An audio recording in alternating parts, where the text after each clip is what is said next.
신명기 28장 15에서 68절 말씀입니다. 내가 만일 내 하나님 여호와의 말씀을 순종하지 아니하여 내가 오늘 내게 명령하는 그의 모든 명령과 규례를 지켜 행하지 아니하면 이 모든 저주가 내게 임하며 내게 이를 것이니 내가 성읍에서도 저주를 받으며 들에서도 저주를 받을 것이요 또 내 광주리와 떡반죽 그릇이 저주를 받을 것이요 내 몸의 소생과 내 토지의 소산과 내 소와 양의 새끼가 저주를 받을 것이며 내가 들어와도 저주를 받고 나가도 저주를 받으리라. 내가 악을 행하여 그를 잊음으로 내 손으로 하는 모든 일에 여호와께서 저주와 혼란과 책망을 내리사 망하며 속히 파멸하게 하실 것이며 여호와께서 내 몸에 연병이 들게 하사 내가 들어가 차지할 땅에서 마침내 너를 멸하실 것이며 여호와께서 폐병과 열병과 염증과 학질과 한재와 풍재와 썩는 재앙으로 너를 치시리니 이 재앙들이 너를 따라서 너를 진멸하게 할 것이라. 내 머리 위에 하늘은 놋이 되고 내 아래의 땅은 철이 될 것이며 여호와께서 비 대신에 티끌과 모래를 네 땅에 내리시리니 그것들이 하늘에서 내 위에 내려 마침내 너를 멸하리라. 여호와께서 내 적군 앞에서 너를 패하게 하시리니 내가 그들을 치러 한 길로 나아가서 그들 앞에서 7길로 도망할 것이며 내가 또 땅의 모든 나라 중에 흩어지고 내 시체가 공중의 모든 새와 땅의 짐승들의 밥이 될 것이나 그것들을 쫓아줄 자가 없을 것이며 여호와께서 애굽의 종기와 치젤과 괴혈병과 피부병으로 너를 치시리니 내가 치유받지 못할 것이며 여호와께서 또 너를 미치는 것과 눈 머는 것과 정신병으로 치시리니 맹인이 어두운 데에서 더듬는 것과 같이 네가 백주에도 더듬고 내 길이 형통하지 못하여 항상 압제와 노력을 당할 뿐이리니 너를 구원할 자가 없을 것이며 내가 여자와 약혼하였으나 다른 사람이 그 여자와 같이 동침할 것이요 집을 건축하였으나 거기에 거주하지 못할 것이요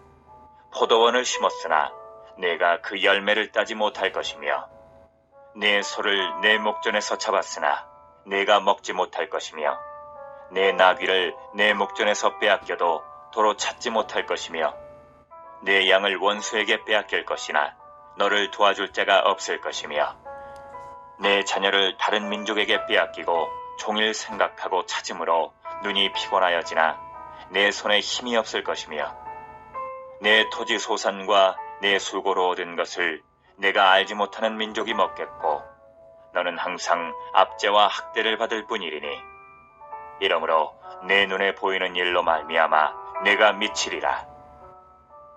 여호와께서 내 무릎과 다리를 쳐서 고치지 못할 심한 종기를 생기게 하여 발바닥에서부터 정수리까지 이르게 하시리라.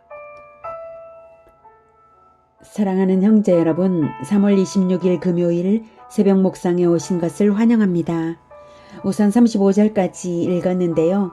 신명기 28장은 율법에 순종할 때 얻게 될 축복과 불순종할 때에 얻게 될 저주를 선언하고 있습니다. 율법은 언약 위에 세워진 것이죠. 하나님과 백성 사이에 세워진 언약이 있으므로 백성은 땅과 함께 율법, 즉 법도와 계명과 규례를 받은 것입니다. 계명을 받는 순간에 언약 백성이 된 것이죠. 우리에게는 천국의 땅인 새하늘과 새 땅이 약속되어 있고요. 이스라엘은 이제 가나안 땅에 들어갈 일이 눈앞에 있습니다. 그래서 모세가 이 설교를 하는 중이죠. 그런데 인간은 땅을 얻기 전과 땅을 얻은 후의 마음이 달라질 수가 있어요. 땅을 얻은 후에는 땅의 것에 만족되거나 땅의 것만 바라거나 땅을 위해서 살아가게 될 위험이 있습니다. 왕이신 하나님을 생각지 않고 땅의 것을 사랑한다면 에덴에서 선악과를 따먹음으로써 하나님을 거역한 죄와 마찬가지가 될 것이고 에덴에서도 쫓겨났듯이 이스라엘도 땅에서 쫓겨나게 될 것은 당연합니다. 그래서 모세는 그 땅에 들어간 후에, 가나안에 들어간 후에 언약 백성의 자격 유지를 하지 못하면 언약 백성의 혜택을 잃는다는 것을 말하고 있습니다. 땅도 잃는 것이죠, 물론.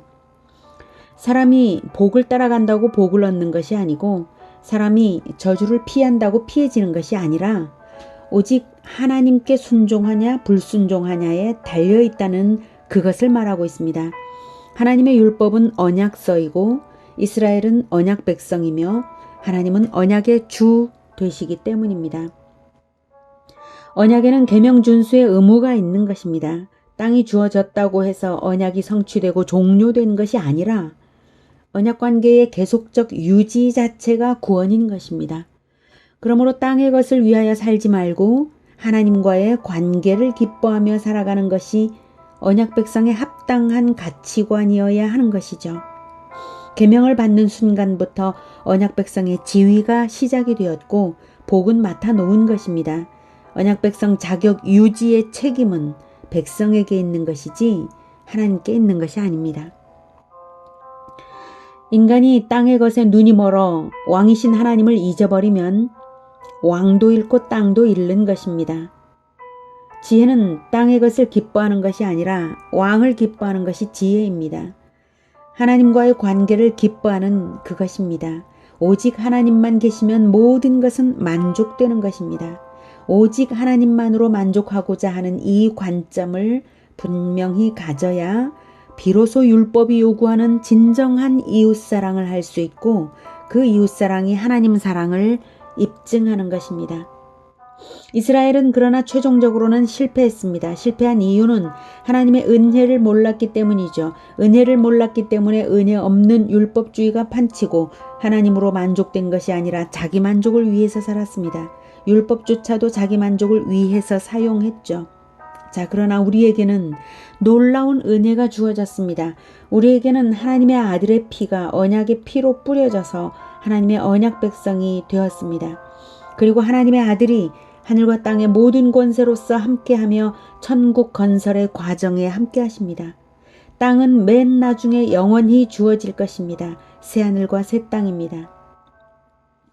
이 놀라운 은혜를 잊지 않고 천국 건설의 사명을 품고 새 계명으로 살라고 성령을 보내셨습니다.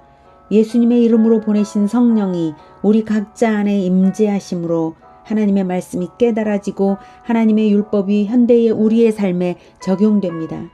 우리가 따를 수 있도록 인도하시는 성령의 음성에 귀 기울이며 순종할 수 있습니다.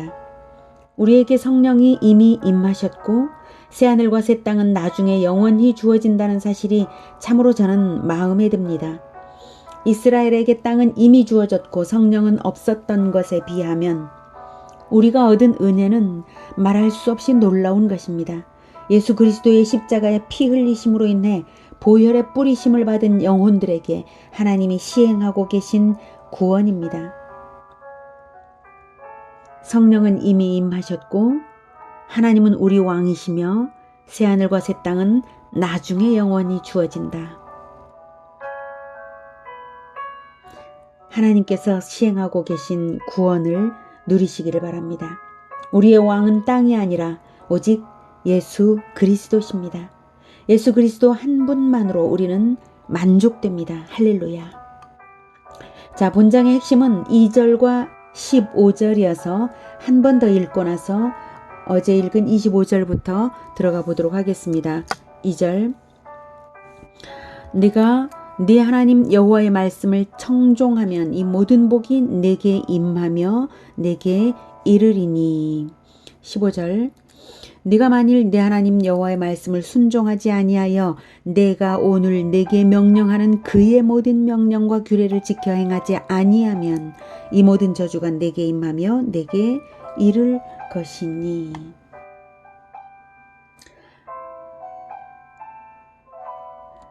자, 이 2절과 15절 이 두 구절을 마음에 새겨두시기 바랍니다.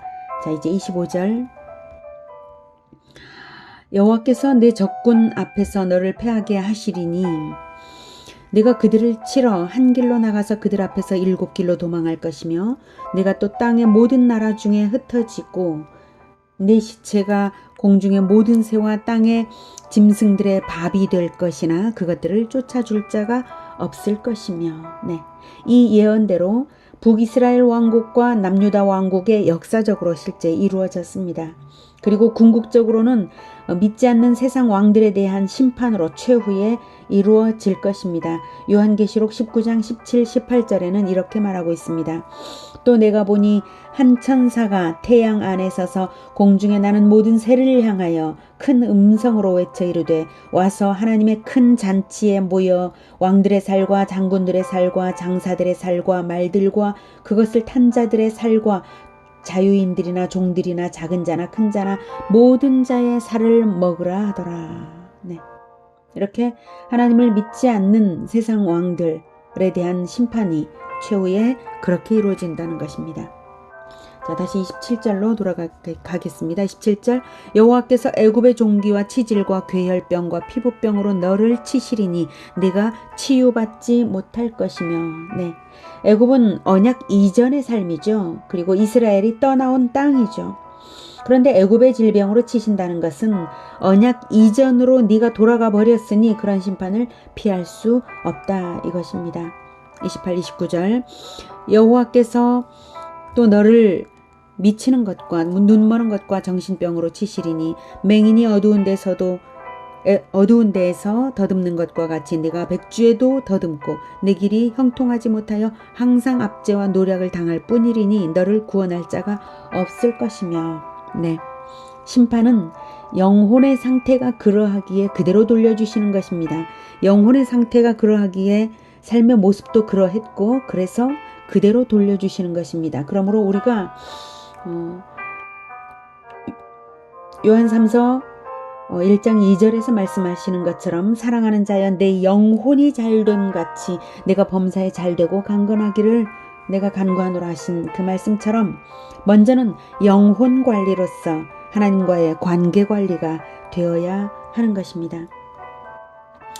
30절부터 34절까지 네가 여자와 약혼하였으나 다른 사람이 그 여자와 같이 동침할 것이요 집을 건축하였으나 거기에 거주하지 못할 것이요 포도원을 심었으나 네가 그 열매를 따지 못할 것이며 내 소를 내 목전에서 잡았으나 네가 먹지 못할 것이며 내 나귀를 내 목전에서 빼앗겨도 도로 찾지 못할 것이며 내 양을 원수에게 빼앗길 것이나 너를 도와줄 자가 없을 것이며 내 자녀를 다른 민족에게 빼앗기고 종일 생각하고 찾음으로 눈이 피곤하여지나 네 손에 힘이 없을 것이며 내 토지 소산과 내 수고로 얻은 것을 네가 알지 못하는 민족이 먹겠고 너는 항상 압제와 학대를 받을 뿐이리니 이러므로 내 눈에 보이는 일로 말미암아 내가 미치리라. 네 것이 아니다 이것을 말씀하고 계십니다. 오직 하나님이 주인 되심을 잊어버렸기 때문에 주인 노릇을 조금도 하지 못하게 하시는 것입니다. 우리가 가진 것은 오직 빌린 것일 뿐이며 하나님께 빌린 것이죠. 하나님이 우리에게 주인처럼 행세하도록 주셨지만 빌린 것이죠. 하나님의 뜻에 합당하게 사용할 줄 알아야 할 것입니다. 그렇게 하지 않았기 때문에 하나님께서 이러한 징벌을 주시겠다고 하시는 것입니다. 35절 여호와께서 내 무릎과 다리를 쳐서 고치지 못할 심한 종기를 생기게 하여 발바닥에서부터 정수리까지 이르게 하시리라. 욥의 고난이 생각나는 대목이죠. 욥은 거룩했기 때문에 오히려 시험받은 것인데 이스라엘은 그 반대로 할 때 이런 고난을 피할 수 없는 것이죠. 자, 오늘은 언약 백성에게 언약에 합당한 순종을 요구하시는 하나님을 만났습니다. 이스라엘은 땅을 받았지만 왕을 버렸습니다. 은혜를 잊어버릴 때에 언약 백성의 자격을 스스로 잃는 것입니다. 우리는 언약을 잊어버릴 수 없는 자들입니다. 왜 그렇습니까? 예수님의 은혜로운 보혈이 도장처럼 우리 영혼에 뿌려져 있기 때문입니다. 예수님의 십자가가 바로 그 장면을 어떻게 우리가 잊을 수가 있습니까? 그러므로 우리는 은혜를 얻은 자답게 은혜를 베풀며 우리의 왕으로 만족되어 살아갑니다. 성령의 인도를 받으니 율법을 뛰어넘는 은혜 실천이 우리에게 있을 것입니다. 우리가 얻을 땅은 이 땅 썩을 것들이 아닙니다. 이 땅 썩을 것은 다만 영원한 천국을 위하여 사용할 자원으로 하나님께서 우리에게 허락하시는 것입니다. 우리가 그것을 목적으로 하여 그것을 누리며 살아가는 것이 우리의 목표가 아닌 것입니다. 하나님께서 많은 것을 우리에게 주실 것입니다. 그러나 그것은 새하늘과 새 땅을 바라보면서 이 땅에서 은혜를 베풀기 위하여 사용할 자원으로 우리에게 주신 것입니다. 오직 새하늘과 새 땅을 바라보며 천국 건설자로 살아가는 사람들에게 이 모든 저주들은 전혀 무관합니다. 오직 축복만이 있습니다. 할렐루야. 기도하겠습니다. 하나님께서 많은 저주로 이렇게 불순종을 경계하도록 가르쳐 주시니 감사합니다. 그러나 우리는 오직 하나님의 은혜만을 생각하며 잃지 않겠습니다. 예수 그리스도의 십자가의 그 피를 우리가 결코 잊지 않겠습니다. 보혈이 우리 영혼에 뿌려졌으니 우리가 그 어떤 것이든 하나님께 빌린 것이며 내 인생 자체가 내 것이 아니며 하나님을 위하여 천국 건설을 위하여 내드릴 수 있는 것임을 기억하고 그렇게 살아가겠습니다. 은혜를 받았으니 은혜를 베풀며 율법을 뛰어넘는 실천의 길로 성령께서 인도하시는 대로 이웃사랑하며 나아가겠습니다. 하나님께서 원하시는 그 뜨거운 이웃사랑, 그것을 우리가 하게 하여 주시옵소서. 우리를 깨닫게 하시고 은혜를 잊지 않게 기억나게 주님 도와주시옵소서. 우리가 실천하며 살아가겠습니다. 예수 그리스도 이름으로 기도드립니다. 아멘. 이어지는 시간은 개인 기도 시간입니다.